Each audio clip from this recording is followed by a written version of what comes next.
I'm Danny Nightmare. I'm Gory B Movie. And we just saw... Did I just do the Wakanda thing? X gonna give it to you. Let's talk about X, baby. Let's talk about you and me. Yeah, we went and saw X, and I don't know, we just wanted to switch it up, and instead of doing Let's Go Sees, which aren't doing that well, and they take a time to edit, we figured maybe we'll just do We Just Saws instead. See how that plays out. Been wanting to live stream more often anyway, so now extra reason to do so. Hey, Brandon, Kevin, Robin. Yeah. So, X. So, the premise of this movie, we're going to keep the beginning of this spoiler-free. The premise is a group of young people go out in the middle of nowhere in Texas where they have rented for the weekend. Bunkhouse. Yeah, bunkhouse that they intend to make a porno in.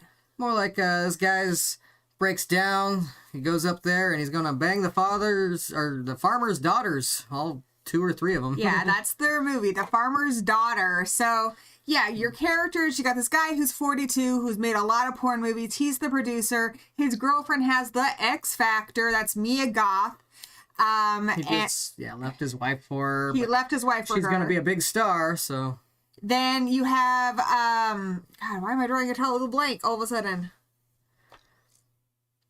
The girl who's in Scream. Oh, I don't know. Oh, dude, why are you killing me right now? All right, I'm going to open up IMDb. Not drawing a total blank for some reason. Yeah, me too. All right. Look, I'm just going to cheat. I'm just going to cheat. Why not? So, yeah, you got Brittany Snow. She's like kind of the blonde, like mouthy one. She's really cute in this movie. The professional porn star that's been at it for a while. Not like over the hill by any means, but like at the height of her career. And Jenna Ortega, that's what I was talking about. She's there with her boyfriend who is filming the movie. He's the cinematographer and director. He keeps saying that he wants to make like a classy, dirty movie. That just because it's dirty doesn't mean that he can't make art.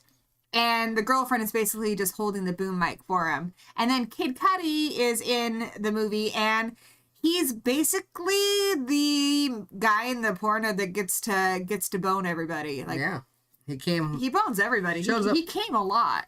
Yeah, definitely. He came at the right time because their daddy was away, so he gets to bang the farmer's daughters.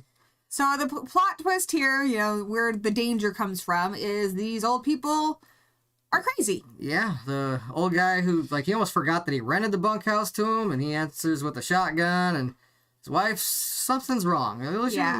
Something's going on with her. Harold and Pearl. So Pearl is also played by Mia Goth. Harold, I don't recognize the actor, but he's not quite as... This couple, they look like they're in their, 90s. Yeah, at least in their late 70s or late 80s. They're frail. They look like they're 80s youngest. They look like a breeze would blow them over. And we'll talk about that, I guess, first. Because they're not played by old people. Yeah, the guy who's playing Harold is only in his 60s. And obviously Mia Goth is, she's really young. And she doesn't play the most convincing old lady. I feel like I'm kind of watching Jackass.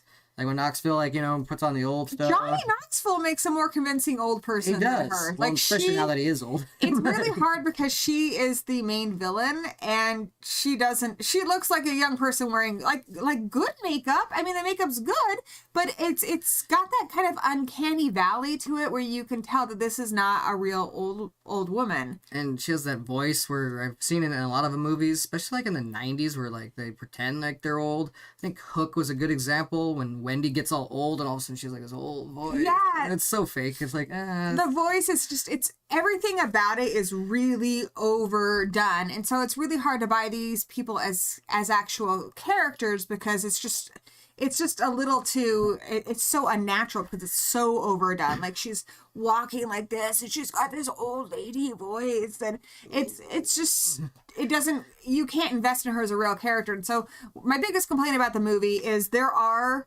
actors in their old age who would love a good juicy role. I thought of the guy from Greasy Strangler would be a great one. Yeah, he would have been great as Harold. But yeah, you know, the woman who was just in Texas Chainsaw Massacre, who played Sally Hardesty, she would be great. There's a lot of great older actors, and I kind of feel like this was a great opportunity to give somebody who's really talented and in their old age a chance to really shine. I don't know why they went with younger people, because that would, I'm just going to, usually I try to start off with something positive. That is the biggest flaw with this movie. Yeah. Movie Massacre, people drop dong in this. You're going to see some equal opportunity nudity. That's my biggest praise of this movie. Equal opportunity nudity. We got side boobs, we got young boobs, we got wet boobs, we got old boobs, we got bajingos, we got butts of all sizes, colors, ages. Yeah. We have black dong, white dong, old dong, bloody dong, all the dong. Yeah, I mean, I wouldn't say it's all sexy, but there's nudity in this movie. A lot of nudity. It's like The Visit with more foreplay. Yeah, it's kind of accurate, I guess. Thankfully, no kids were traumatized to this.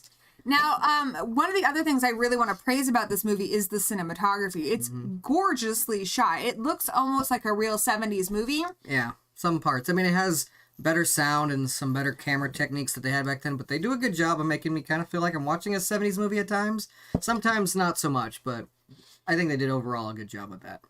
It looks beautiful. They also made it very clear when you were watching footage from the porno, the movie within a movie, because it does get like a square frame rate. So you're pretty well aware of what's not the movie you're watching, what's the movie within a movie.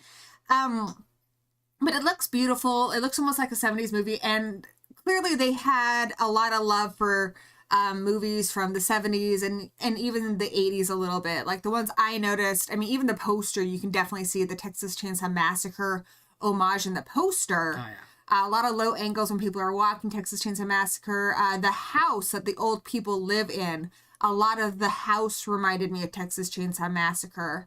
The bunker they're in, there's a hallway in there that looks exactly like one of the hallways from Evil Dead. And then there's a little bit of Eaten Alive. Yeah, that's one of the threats. There's a gator. There's a gator, which is so funny because a girl goes swimming and I'm like, honey, it's Texas. There's gators. Like I've never even been to Texas and I'm aware that there are gators. So I don't know what she was thinking, but she was not thinking. So I believe this movie was filmed in New Zealand. And then there was even a little bit, but I mean, it's set in Texas. Yeah, I know. So it doesn't matter. I know. And I just wanted to say that for the review. But do they have gators in New Zealand? I got me all thrown off. Anyway, and there was a little bit of Last House on the Left in there too. Yeah, there was like a little bit of that. There's also some Psycho. Yeah, Psycho. They even mentioned Psycho as well. But yeah, there's like mother watching type thing. There's also just some stuff with the water, the lake, I guess. It's very Psycho. Yeah, we stayed to the credits. There's a trailer for the prequel in the end of the credits, so make sure you check it out. Yeah, so apparently, I guess they had more time after they finished shooting, and they used the time since they already had the sets and everything to film a prequel about the old lady when she was young. Like, her whole vibe is like when she was young, Pearl was a dancer, and she had that it factor, and, you know, she was super hot or whatever. So it's basically kind of like that kind of mean girl who got everything she wanted when she was young. Like, what happens when she's old and she didn't get everything she wanted? Like, what happens when she's too old to use her wiles to her advantage? You know, when a lot of that kind of character, when they're young, they start kissing on a guy or something and they get what they want. But now she's a little old lady and she's pissed. And so she wants to feel young again, and she does that through murder. Yeah, definitely. Movie Massacre, there is an uncomfortable vibe, especially with that old lady and her interaction with the other characters, and just honestly both different worlds from the old and the young. They do a good job of like having the old in the dark, while the young are usually in the vibrant day. It's just a symbolism. But yeah, it gets uncomfortable between the two. What's up, Christian Orr? At Movie Massacre, good to see you here too, and Dino. So yeah. Anything else we want to say that's not spoilery? Soundtrack was great. Killer soundtrack. Though I do think it's a bit of a cliche sometimes to throw in Don't Fear the Reaper on certain scenes, but, you know, whatever. It still works. It's become kind of like using Night of the Living Dead. Yeah. I mean, I don't think Oh it's no, you got a porn a spammer. Oh no. I'm gonna report them.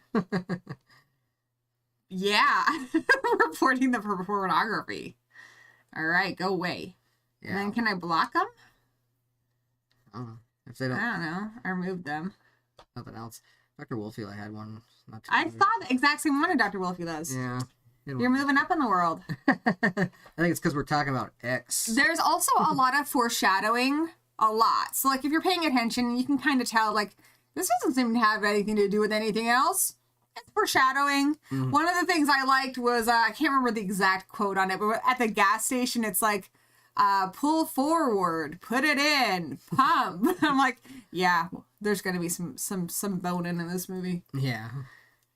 Come in and stuff. There's things they say, and like not just for the porn, because they obviously say it more bluntly for the porn dialogue of the movie, but even outside of that, there's a little more subtle, but it's there. So let's talk about, someone asked about the kills. Kills. Without telling them what the kills are, I think we can tell them about it spoiler free. Most of them are pretty good. I think the gore is good. One of them, I think it's not. And it's almost a little let down, but I think there's a reason behind it. And then, but they're pretty good. I think one of them might even make a nomination for the next Oscar. Oh, yeah? Yeah. Even the gore that's, like, not resulting in someone's death, you know, there's a lot of stuff that's, like, hot damn, like, you know. Just injuries. Yeah, injuries that you're like, oh, damn, like someone's stepping on a nail or their hand smashed. somebody getting their hand smashed. Like, it's pretty graphic and it looks really good. It looks real. Mm-hmm. None of them were really especially shocking, but there were some really fun ones in there. The only thing I think effects-wise that didn't look completely real, which makes sense, is the gator. It didn't look bad. Gator it didn't look good. bad, but it didn't look super real at all times. You're a gator hater is what you are. That's my only thing. I don't think that looked perfectly real, but it's fine. I'd rather it be what it was than people risk themselves with a real gator. It's a pretty good suspense. I will say it moves really fast. Like, you're not going to be bored. It's kind of funny. A lot of movies I've seen lately have really fast pacing. I don't know if it's just going to be a 2022 thing. And it's almost, you almost wonder, like, was that too fast? I think they're trying to get the next generation to get in there because they don't like long movies unless they're about, Iron Man. I guess so, because like it was moving at a pretty good Spider-Man. pace.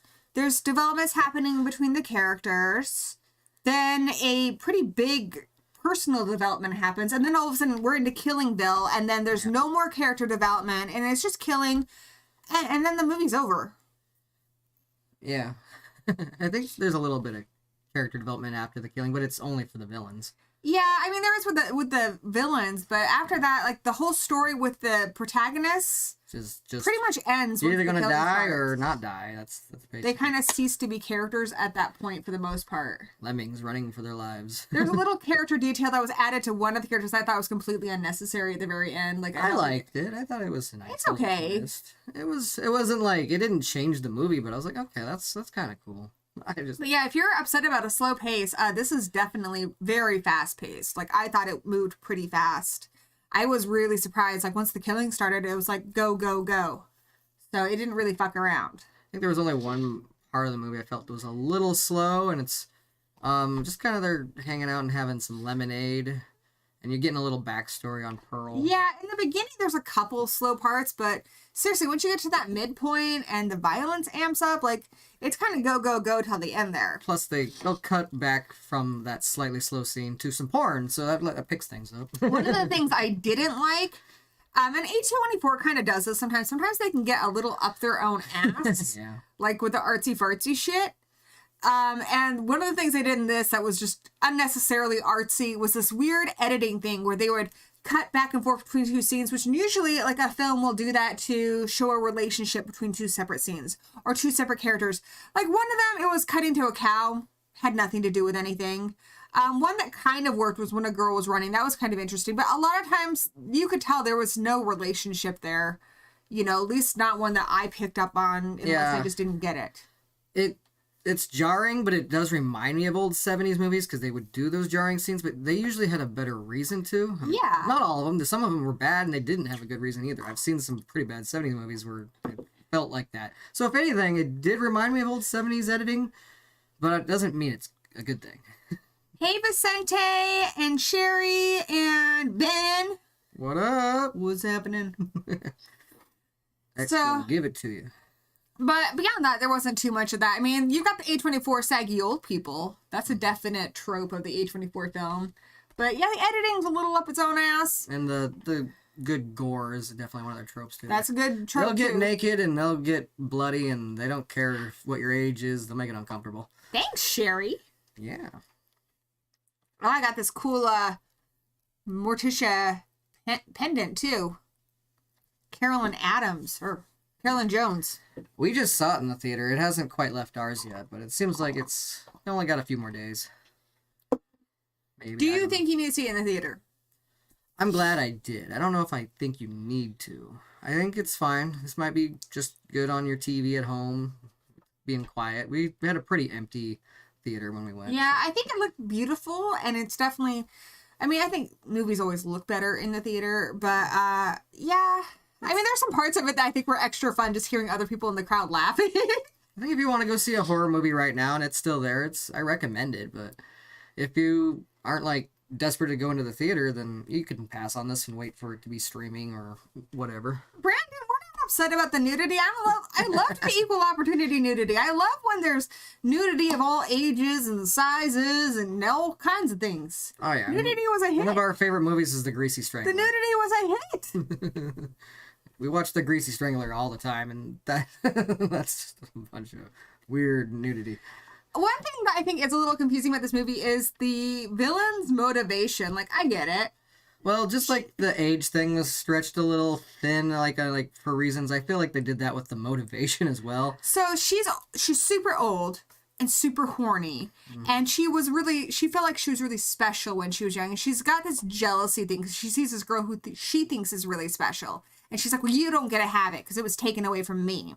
And so she's angry. And I think I understood it more after I saw the prequel trailer. Because it shows that she was killing people when she was young. So my interpretation of this is that if she can't have sex to feel young again, she will kill to feel young again. So, I mean, I don't know. It's a bit of a weird motive, but... you know, it's there, and like I guess the prequel will explain it better. That doesn't mean that it gets a super big pass in this movie, because you shouldn't have a movie where it relies on a prequel to like make it make sense. But whatever. And I'm not super that excited for the prequel, to be honest, because I already know what happens to Pearl. Like, yeah, she's not gonna, like, there's never gonna be any part in that movie where I'm like, will Pearl die or anything? I mean, I know there's fates worse than death, and I'm hoping that it'll like give me some suspense there, like maybe that, but I'm not super excited. I do want to see it. I like how they're kind of advertising it as having that like old, like early, like 30s, 20s film vibe to it. Yeah, it takes place in 1918, I believe, is what takes place. Yeah, I like that. That's kind of cool. But yeah, a lot of the villains, like, you get their motivation and stuff a little bit more as you get deeper into the end of it. But when the killings first happened, I was like, damn. That escalated quickly. Yeah.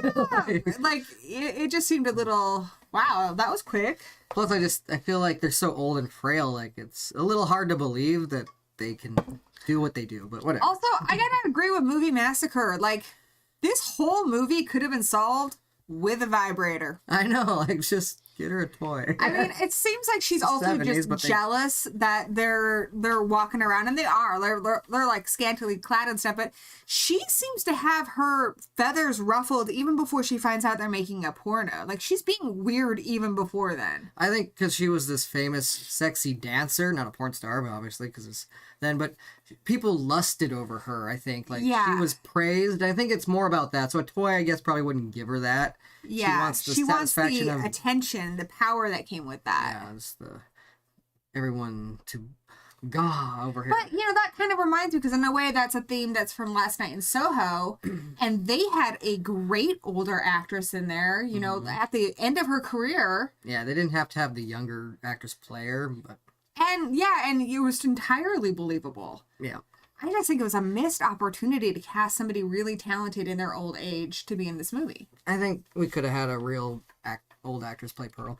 I get it because they're going to have the same actress play her in the prequel, but you could still have an older version. It doesn't mean you have to have her in old makeup. Yeah. But whatever. I mean, artistic choice, I suppose. It's not a huge complaint. It's just, it's one of my not so happy about it. And the weird thing is they show all those pictures and it doesn't look like the same actress in the pictures, but in the prequel it is.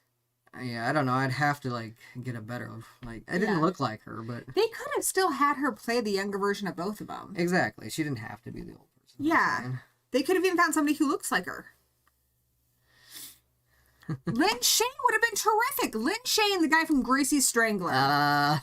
Lynn Shay would have been terrific. She's a little old lady. She loves horror. Like, why not give her a big A24 role? Like, now I'm angry. I'm angry.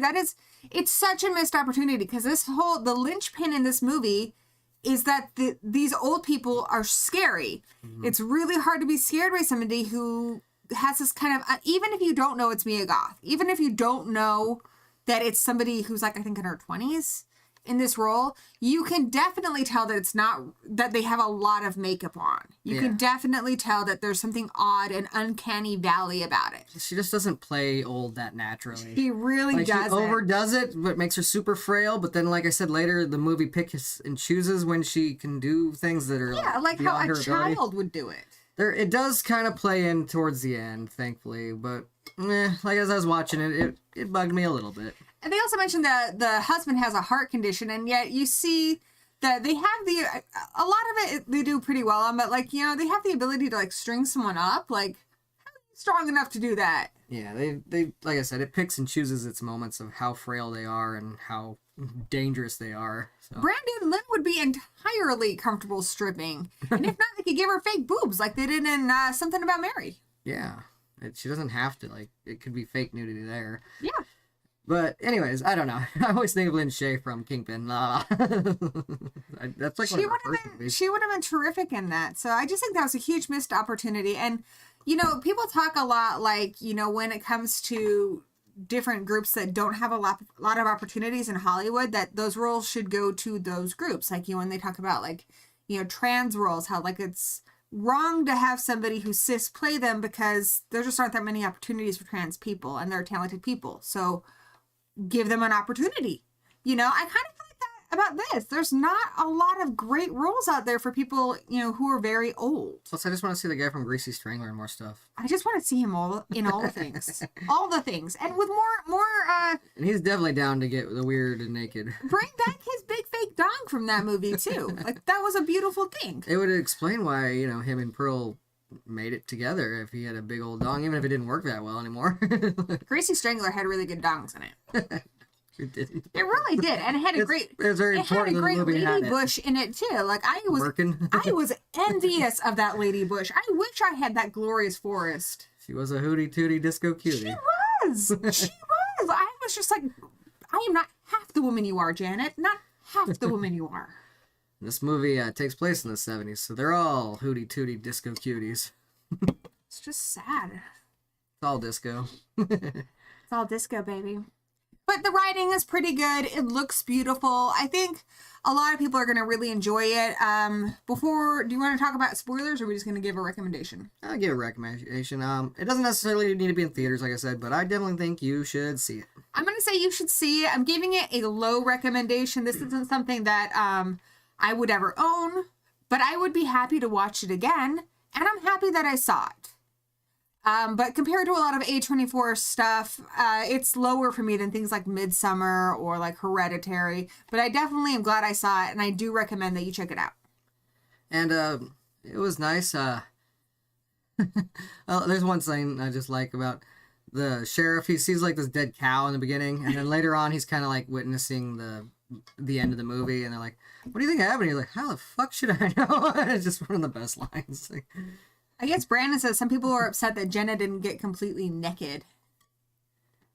But in all honesty, they show a lot of like side boobs and stuff, but there's more male nudity in this, honestly, than a lot of female nudity. I feel like Jenna take as, I don't know, like a little young. So I personally, think she is a little for young me, like, too. I be wouldn't like have liked upset that. about it by any means. She's in her bra and panties, and a lot of it's just kind of implied. I think it's okay. I mean, to be honest, like they show. Okay, here's one criticism I have. Or church Here's one criticism I have. They show you the porno they're filming, right? He talks about how he's making it really artistic.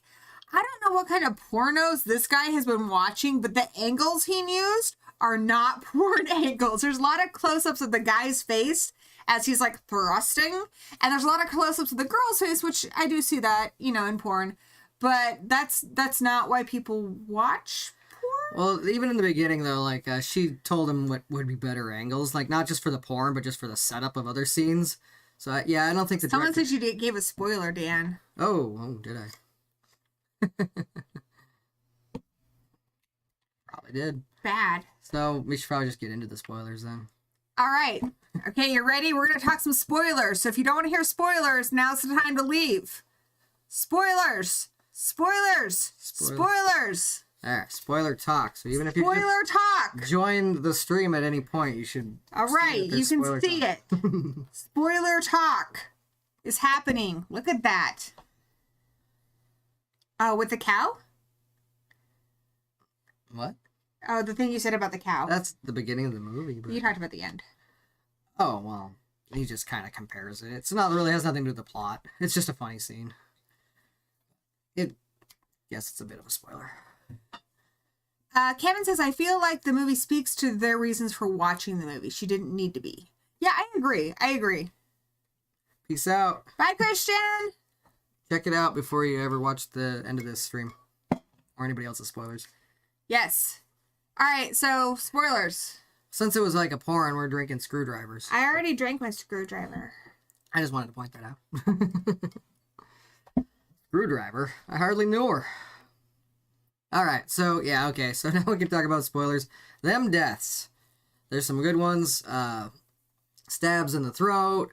A gator taking I loved that one. The gator roll. I love that one the most, and I like that it was kind of foreshadowed when she's swimming earlier. You're like, oh shit. Like, I didn't think she was gonna die, but it was like, it was suspenseful. And then you got the payoff with Brittany Snow, and that was my favorite one. Like, especially because they had that confrontation. And she's like, you ugly old bitch. Yep. There's a stab to the eye through like basically that was pretty good. Glory hole kind of kill type thing. I mean, it was peeping. He wasn't looking for sex, but he was peeping through a hole. The only one that really disappointed me was the guy in the porno. He just gets shot. Like, I think there's a reason for it. I think his dong should have been shot off at least. Well, they did have a... Yeah, the Cuddy death, Ben, I agree. I thought it was just kind of disappointing. Cuddy death. It was just kind of quick and out of the way, but I think there's a reason, because they mentioned several times between him and Harold that they're both Marines, they're both soldiers, and there's like a respect there. So I think Harold just took him out quick and painlessly as possible. He has to kill him because, you know, you can't let people get away or know. But I don't think he took any joy of killing a fellow Marine. So I think that's why it was the way it was. Story-wise, I feel like justifies it. Yes, it's disappointing visually for us because we want to see people die in more crazy here's ways. my take on that. Is Pearl had this thing with the main girl whose name I can't remember. The one played by Mia Goth, who's same actress. She felt like that girl kind of like represented her because she has this X factor, and Pearl had the same thing when she was young. I felt the thing with Harold, the old man, that he saw that in Cuddy's character. Exactly, but I think it would have worked better if he was resentful. Like, look at you, you get to be strong and tough, and you get to go out there. And he even kind of seemed like that a little bit when the guy was like, I'll go check for your wife. You might as well give me the flashlight and stuff. Mm-hmm. So I still think he deserved a more brutal death because he had an actual personal reason for that, personal motivation. I think there's just a code between soldiers, though. I wish, if nothing else, they would have gone that route because it was a lame death. Yeah. And in a horror movie, I don't really want to see somebody kind of shot off screen. Yeah. Now, Jenna Ortega getting shot, that was cool. Especially when she was still alive afterwards and her jaw was all revealed. That was cool. Before that, her hand got all smashed up. Yeah, I also like that she's kind of set up to be what we expect the final girl to be. You know, because she's so virginal and sweet and mousy. And usually that character is the final girl. They call her Church Mouse. And she gets locked up, so you know she's going to be alive for a little while because she's kind of taken out of the action. You know, kind of like when you're watching Royal Rumble and somebody gets taken out to the side for a bit. You know they're going to show up at the end and do something really cool. Like, that's what I thought she was going to do, right? I thought she was going to do some of that shit. And then it's really interesting that as soon as she gets out, she, like, flips out. She's like, I blame you, because I think she feels like because she transgressed, in horror movie terms, because she had, you know, sex in this movie, this dirty movie, as she put it, that's why she was being punished. And I think it's kind of why it did happen, not because of the reasons of her she broke her own moral. Exactly. Therefore, she is no longer the final girl. She chose not to be. Like, it was her own undoing. Yeah. She... Night Massacre. Also broke her boyfriend's heart. She really did. When he's crying in the bathtub, I was like, dude, but then what did you expect, taking your girlfriend to a porn site? I'm not saying the guy ain't dumb. He is, but she acts all oblivious, like, I hurt him? Like, of course you did. You knew he hurt him. Yeah, I mean, she kind of came off kind of bubble-headed there towards the end. But in all honesty, like, oh, yeah. If you did that, like, you'd have to know, especially because he expressed that he was upset about it. So, exactly. I don't know. He was very not into it, but whatever. Was the church mouse name a reference to Night of the Demons too? That's a very good question. I wouldn't be surprised. Because her name's Mouse in that. Yeah. They are in a convent, a nunnery. Possibly. It reminds me a little bit of it. I don't know if it was intentional. But... yeah, the gator suspense when she's just kind of floating out there naked in the water and the gator's coming towards her. Like, I had a feeling it wouldn't get her, but it made me, like, you know... It's like, how close is it going to be? Exactly. I was, like, kind of on the edge of my seat for it, I have to admit, so... It was cool. Like, I was just like, I wanted to know, like, she didn't even seem to notice it. And since, like, at that point, Church Mouse was kind of being set up as the final girl, I figured this girl, who actually ends up living, was actually going to be gotten by the gator later. Not her, but that's what I was kind of thinking at the time. I kind of figured just because I knew it was the same actress that she would end up being the final one. Yeah, I should have thought about that, but I tried to go into this as blind as possible, but... I did know that. Name's Rich. Thank you. Thank you. I'm terrible with remembering the names. Rich. I also, I do think it's kind of interesting that at the end they reveal that this kind of like church thing they've been watching like on everyone's TV, that it's revealed that it's her dad, it's the final girl's dad, that her dad is a preacher. Let me double check what her name was. It's Maxine's dad. Yeah. So her dad was a preacher. So it kind of is interesting because it shows like she at one point was kind of like the church mouse. Mm-hmm. You know, she was a Christian girl. She was raised by a pastor. She ran away to... And then she was like, fuck it, I want to be famous. Yep. You know, and she decided to create her own destiny and live by her own standards, her own morals. And I think that's what Church Mouse was just kind of taking her foot out, you know, dipping her baby toes in the water.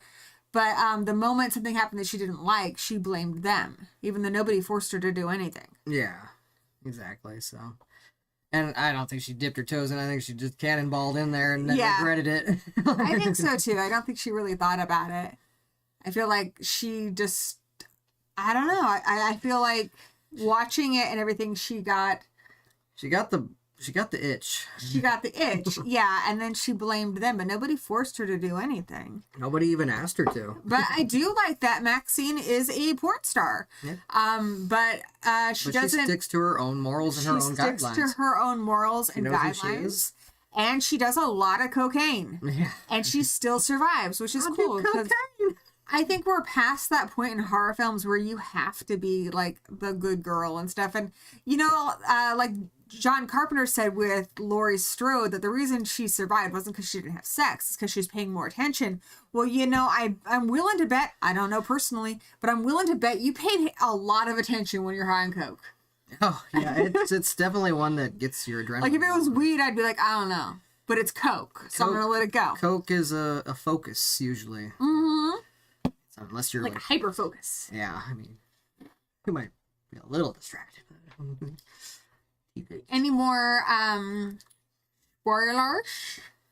No, I mean, like I said, it tells you pretty straightforward that there's going to be this prequel, and the prequel itself almost feels like there's a lot of spoilers in that, like trailer for it. Like you Yeah. see a lot of deaths in that already. I'm like, wow, you're showing me too much of this prequel already. I'm curious to know though, like, I mean, she talked about meeting Harold and stuff. I'm curious to know, like, at what point does he know that she's a murderess? Did he sign up for that? And I wonder if that is why he's kind of forced her to live out on this farm, like, because she is a danger to people and herself. Like, is that why she didn't get what she wanted? Because it wasn't because she wasn't beautiful and liked, but if she was killing people, he probably had to hide her out there. I also have a question for the chat. I'll be honest, we were a little bit late to the movie. We showed up right when they were at the gas station. I did see that later on there's a VW bug that has been pushed into the water, and there's a guy strung up. So was the opening of the movie that guy getting killed? Like, what happened in the opening? If you can tell me what happened in the opening, that would be pretty cool. Is held up in the sex dungeon. And even though Jenna was the one locked down there, I think they were actually going to put Maxine down there originally, because Maxine's the girl that she really wanted. Well, they also mentioned that Pearl doesn't like blondes, so I think maybe he had her there as just like no.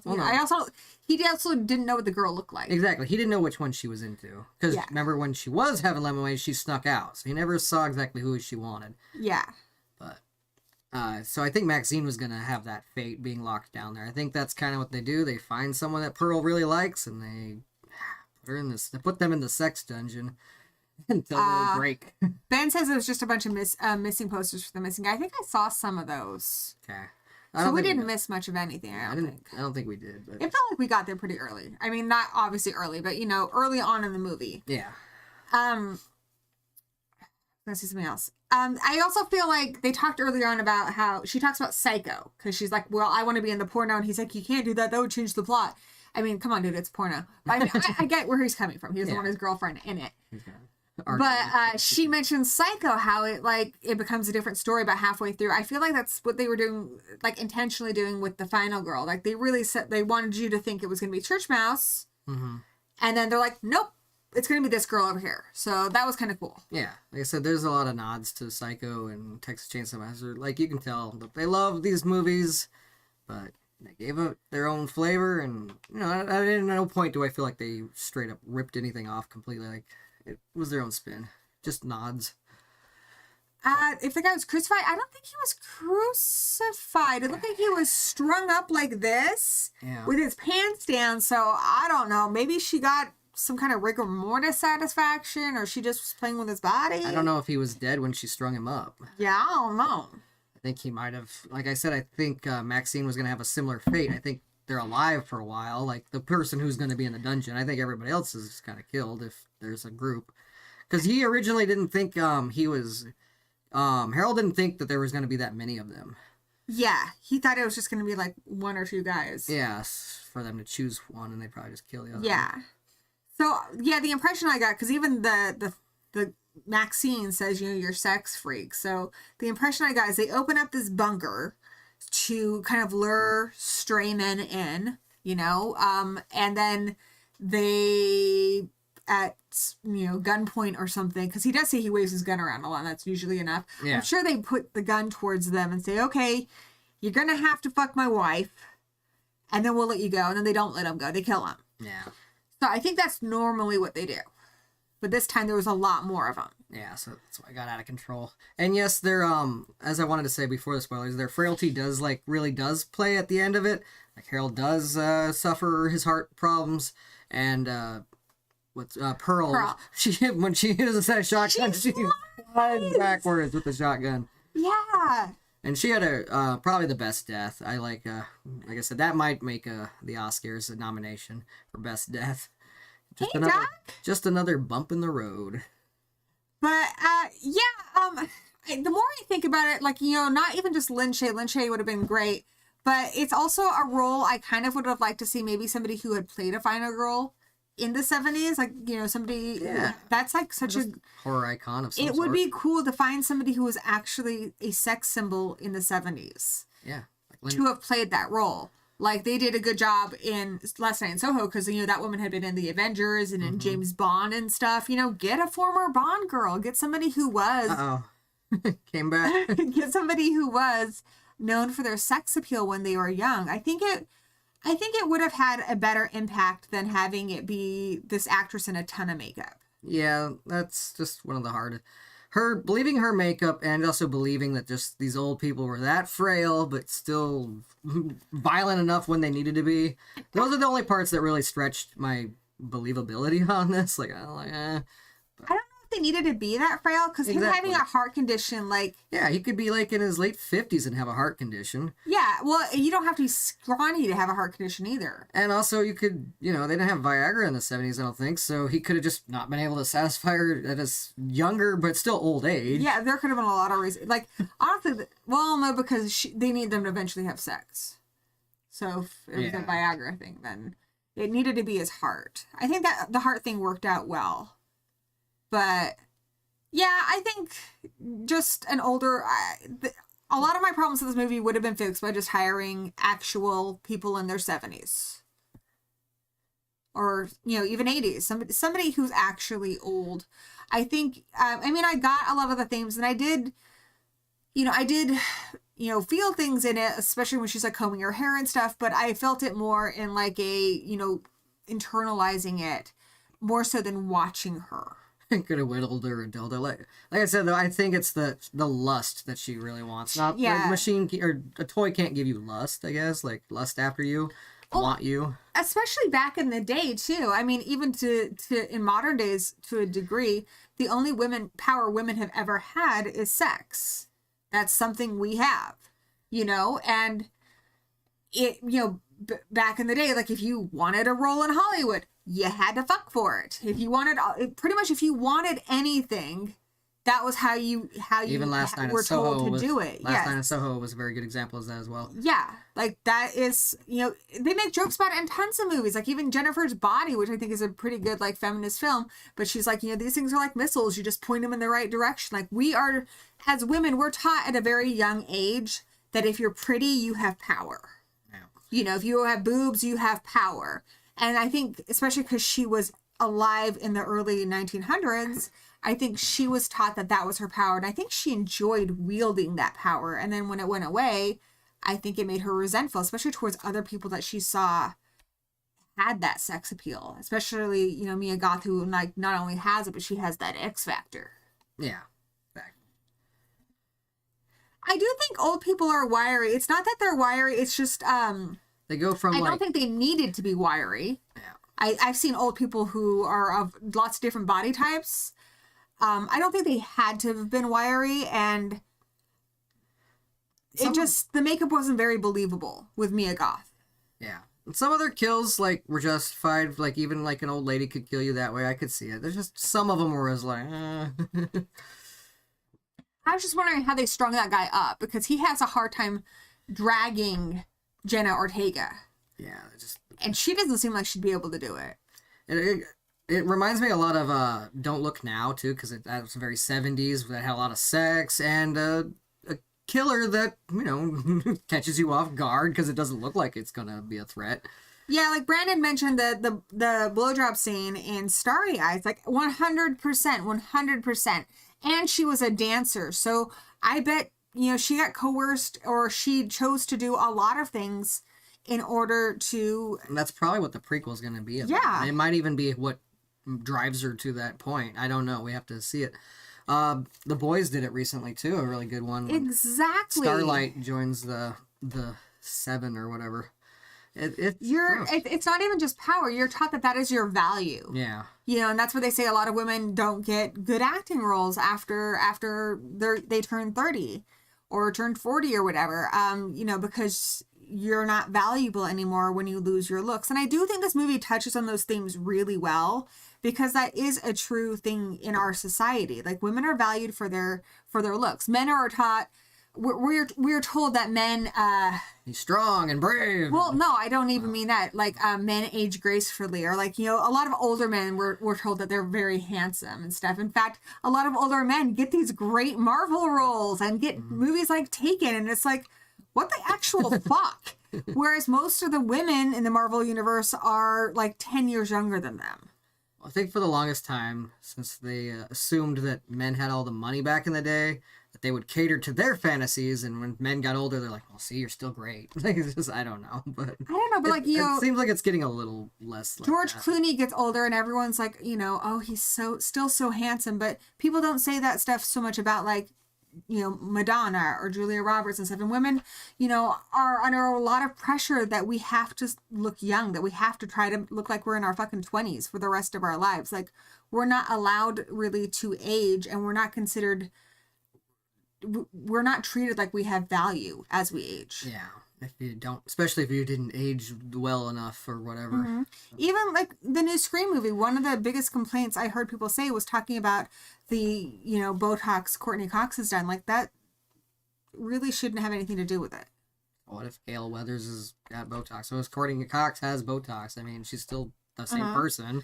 Diana Prince had the same issue with Joe Bob. She almost quit at one point because of all the comments she got, which sucks because you get work done or you get Botox because you have this pressure to look young, because the flip side of that coin is, you know, people will start, like Sarah Jessica Parker, she just came back with that Sex and the City thing. All anyone talked about was how many wrinkles she had and how gray she is and stuff. So you can't fucking win as a woman. You can't win. And so I think they did a good job of exploring that with this character of Pearl. I think they could have done even more, but I think they did a good job. Especially as the movie plays out, like we said, her motives get kind of more explained later. Like, at first you're just like, okay. But all right, you want to take any questions or anything? Does anybody have any questions? Doc says he'd rather drown in Skittles. That's not a bad way to go. That's not a bad way to go.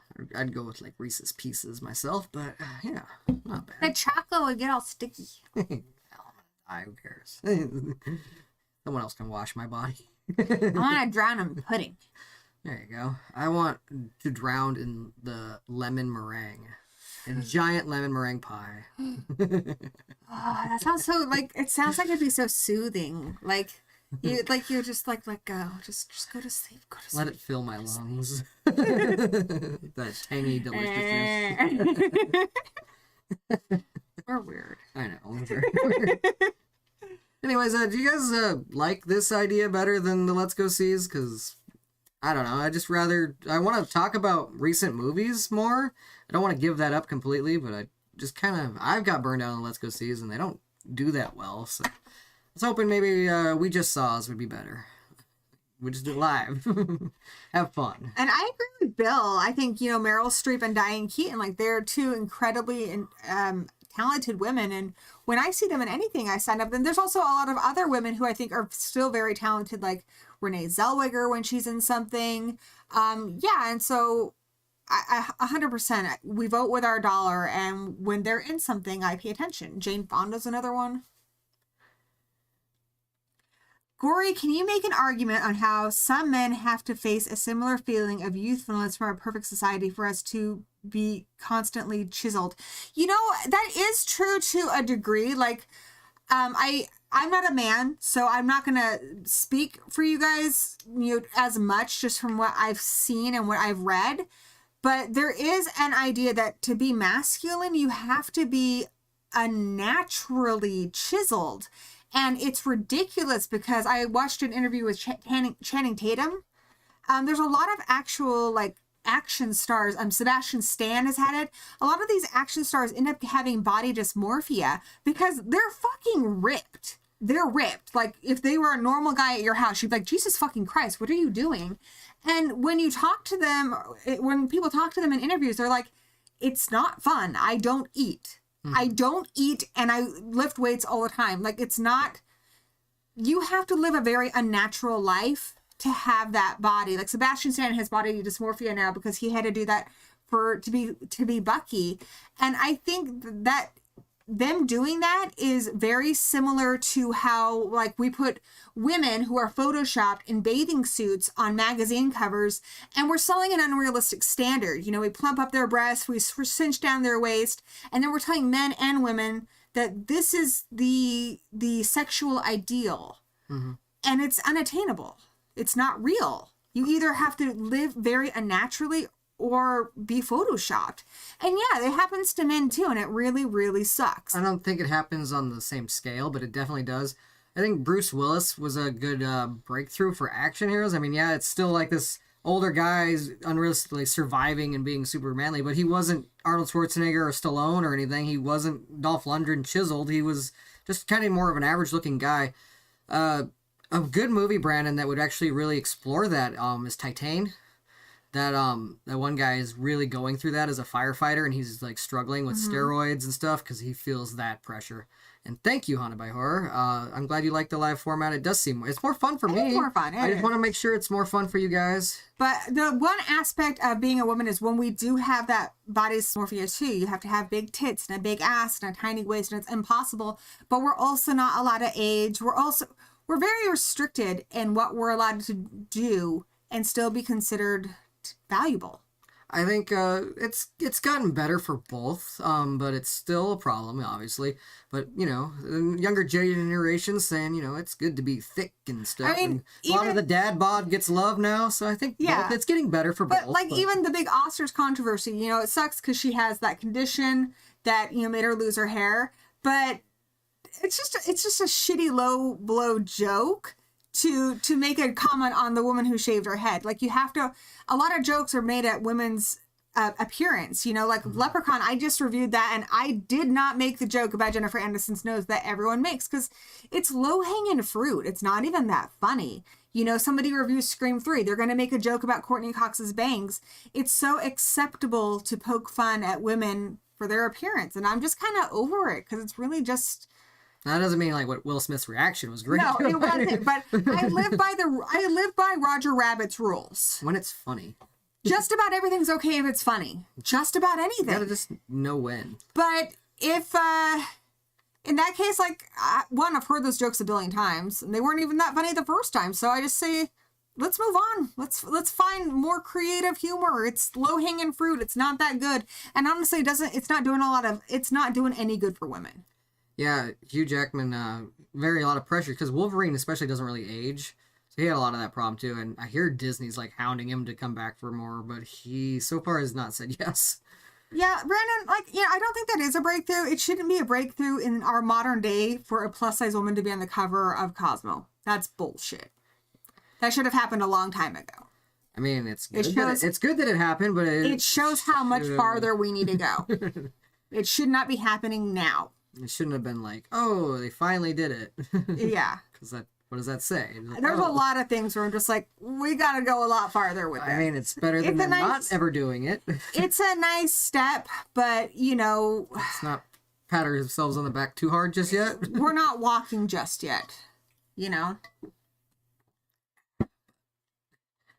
It is it's a one step in the right direction, but we haven't, like I said, walked. And I agree entirely with Bill here.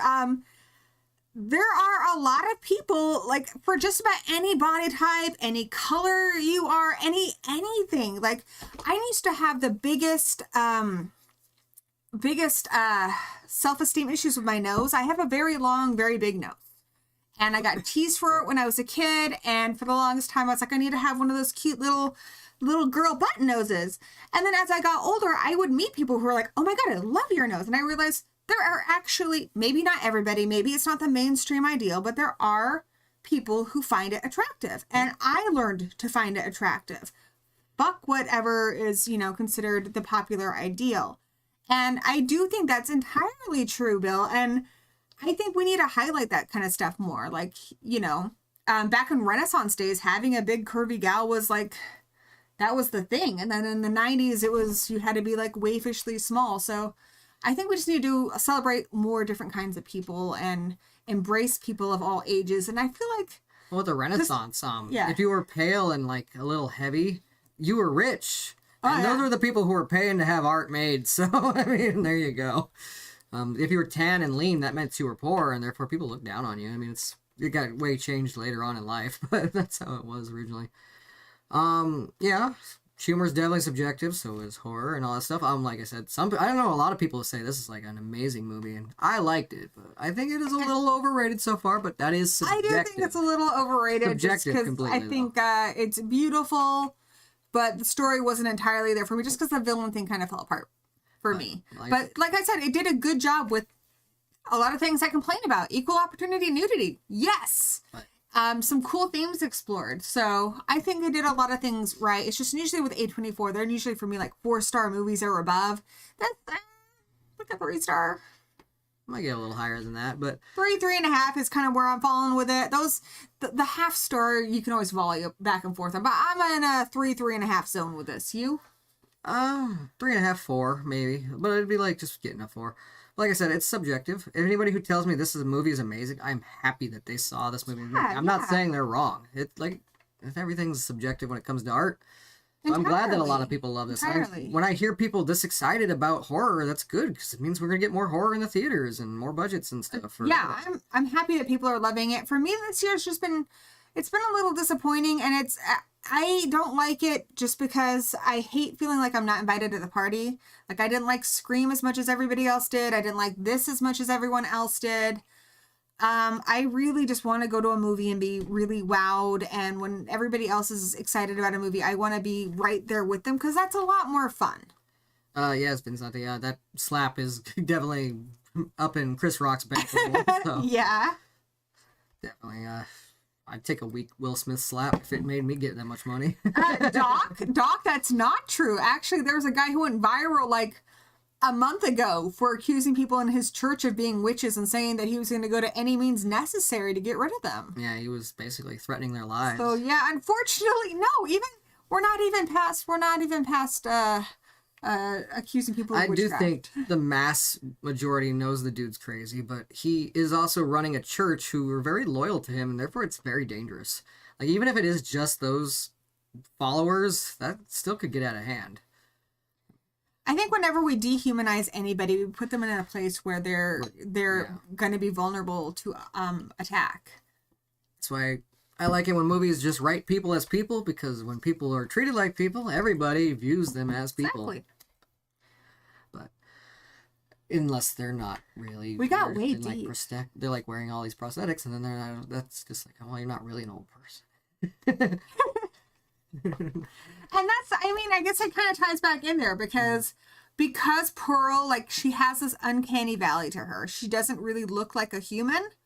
It's really hard to invest in the character. Because they make her inhuman, which I guess gives her like a kind of a movie monster vibe, but I think the character would have been more effective if you could see her as like maybe your grandmother or, an old person in your life. I think that would have been more effective. Yeah. But for the themes they're going with. We'll see this prequel and see how it plays out. Like I said, I'm not like super like, oh, I gotta see it, but I do want to see it. So, I know what happens to Pearl, like I said. I want to see it. I actually think that one might be a little more fun. But it does suck when you watch a prequel of a movie where the character died in the one you saw, because. And then you just she's not gonna die in the prequel, obviously, and. Also, just that prequel was very spoilery. It's like the trailer. Like, I saw so many people die in it that I'm like, well, I know who's gonna definitely die in it now. So I wish they would have showed me less. Wait, Doc's not a cyborg? I thought Metal Freak was because he's a cyborg. He's not a cyborg? Metal Freak. Oh. Doc, you rock. So you, Ben. And all you guys came out. Bill, now... Nelson's talking about the male gaze point of view is overdone. Give a Tarantino edit a woman any day. Yep. There you go. And Ben, if it doesn't bother you, I totally understand why you liked it more. Like, sometimes things just rub people the wrong way. It didn't really work for me, and so it was hard for me to invest in her character. But I think if you can look past that, then this is going to be a movie you're going to really enjoy. When this movie there is some parts where the movie's trying to be funny, and it was funny. I thought that. There were some parts with some good tension, so it wasn't like super scary, but I knew something was being set up, and I wondered, will it slightly avoid it, or will there be disaster? I think this movie was very effective in a lot of ways. Vicente, I have seen The Secret Circle. I'm a sucker for witch stuff. I did see that, and that was pretty good. Yes. She's a witch, and therefore she knows every other witch. We all know each other. No. Get my speed dial. Bathsheba. Your spell dial. Sabrina. Calling on my ghouls. What's her name from Blair Witch? We couldn't find her ass, though. She went MIA. Mm-hmm. We looked for her. All right. Well, One more think... comment. Kevin said, I saw an interview the other day of a woman running for Secretary of State in the Republican primary. Said that her daycare when she was little was secretly a coven. Oh my God, really? A Satanist? Yeah, we're not past that. It's funny, Brandon. A24 isn't really made for mass audience, yet they usually go into the theaters. Like, they're not straight to video like horror, like a lot of other ones that are like that. I don't know, maybe because they are artsy, that they kind of get a pass, even though it does always make a lot of the mainstream queasy. But they're like, well, at least it was art that I saw. I feel like the A24 is slightly more palatable to mainstream audiences than some of the more like creature features and schlocky stuff. But you can't argue they have depth. That's what I think gets them there. Yeah. But yes, they do push limits that would scare away a lot of the weak. I feel like it's almost kind of like the Inception type thing. Remember Inception? Like, if you didn't like it, people would be like, you just don't get it. Like, yeah. If you had to kind of say, like, I feel like people felt pressured to say they liked it because otherwise people would say that you're basically not intelligent, which, by the way, I do like it. But A24 is kind of the same thing, where a lot of times, like, I feel like the critics are usually pressured. The critics are kind of feel pressure to say that they like it because otherwise people are going to be like, well, you just didn't get it. Yeah. But I don't know. I tend to like them. But a lot of them I like. I love Midsummer. I love Hereditary. I love The Witch. Yeah, The Witch. I love It Follows. It Follows was A24, I think. Yeah, I liked it. But yeah, I did like this. I'm just not giving it like a super high recommendation. It's one I think you can wait to watch. You don't need to see it in the theater, but it did look gorgeous in the theater. Yeah. I think you should definitely check it out either way. Even if you wait a little bit longer, I'm sure it'll be on streaming soon. Or you could buy it on Blu-ray or 4K or whatever. But it's a beautiful movie. I was entertained. I don't think it did everything right, but it did a lot right. So.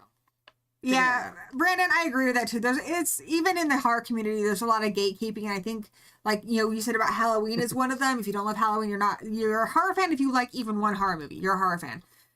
If you decide that you're a horror fan, you're a horror fan. But yeah, I think there is becoming kind of a divide between the people who like elevated horror and other horror fans who like creature features and stuff. I like all horror. Mm-hmm. So I refuse to pick a side. But like, especially Scream touched on it when Jenna Ortega's character was like, I like the Babadook, and the other stuff is just, you know, basically, I don't like slashers. That's beneath like my taste, you know, and I think that makes people who do love slashers and stuff resentful, and so it's kind of like you know, they're both kind of accusing the other ones of not being. So yeah, A24 I think like has some pride of being that elevated horror, like, so that it doesn't go to the whole mass, because no horror will go to that whole like mass media, but mainstream. But it does have that higher class, like, kind of better than you. If you just, like, you know, we love B schlock, a lot of it. Yeah. We do. And it's not just for those people. But, and that's why I hate the term elevated horror. I just love horror. I prefer to call it, like, thematic horror or even social commentary horror. Just because the name elevated implies that it's better than creature features, it's better than slashers. And, yeah, you know what? I liked this movie, but there's a lot of slashers and creature features I like more than it. Exactly.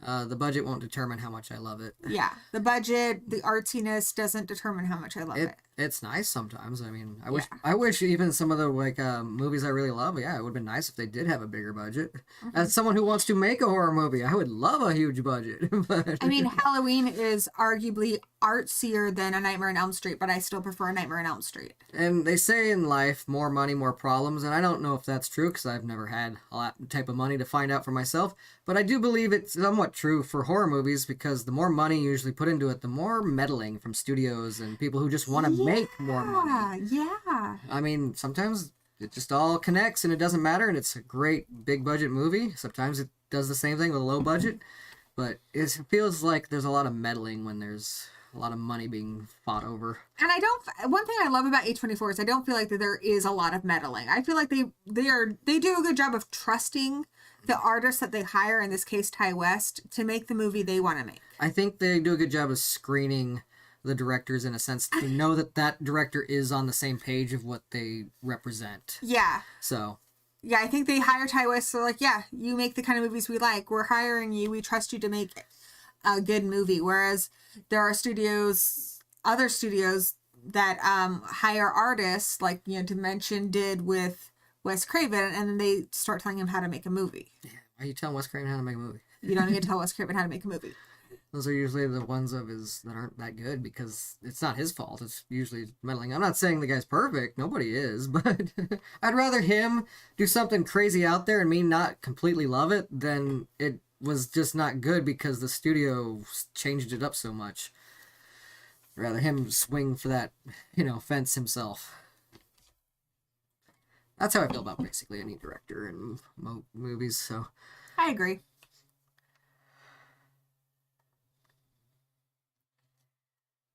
Danny not having lots of money. Shit, you did 94 million tonight? No, I didn't. Did somebody else? And honestly, when I find out, like when I research movies, when there's something I don't like about it, a lot of times I find out that was the studio's idea. Yeah, it's usually there's too many cooks that ruin the broth, as they say. Like, just let the director direct, usually. I mean, have some checks and balances. I'm not saying that there hasn't been changes where sometimes a producer did make a good change. It happens, but for the most part, if you hired this guy to direct, let him direct. I agree. All right, well, anything else really important? I feel like. It also makes me sad when a lot of those directors, like John Carpenter and Wes Craven, get to a point where they don't want to work with studios anymore because it's no fun. Like, yeah, I mean, they're great artists, and I want them to. I feel like when they're having fun, they make their best work. Exactly, and I mean, hell, they broke one of my favorite directors, Adam Green, real quick. That's right. The only first Hatchet movie is a studio like that, and after that, he just did it himself. Where the budget M. Night's quit Hollywood too. Basically, he funds all his movies himself. Yeah, and I think honestly, with M. Night having a lower budget, like The Visit was definitely one of his better movies. I agree. Sometimes when he's given big money movies, it gets a little out of hand. But I don't know. I'm working on that review, so we'll see. But yeah, like I said, sometimes with movies, more money is more problems because people up your ass. All right. Anything else you want to say? Nope. I'm glad you guys kind of like this. This is probably how we'll do our Let's Go Sees from now on. We'll just change them to We Just Saws. And yeah, as long as it's fun, keep being fun. I like it. Gory helped me with my new setup here. I mean, I did some of it myself. You made the car. The car's the best part. I put that truck there, and you did the red light spoiler talk, but that was what I wanted. And you made it happen, so thank you. We kept Boris. Boris, yay! Boris the Crow. He lives on both our channels. He's a mascot. All right, so thank you guys for watching. And if you didn't watch this live, thanks for checking it out. And let us know in the comments below what you thought of X. And X gonna give it to you. Till next time, though. Cut.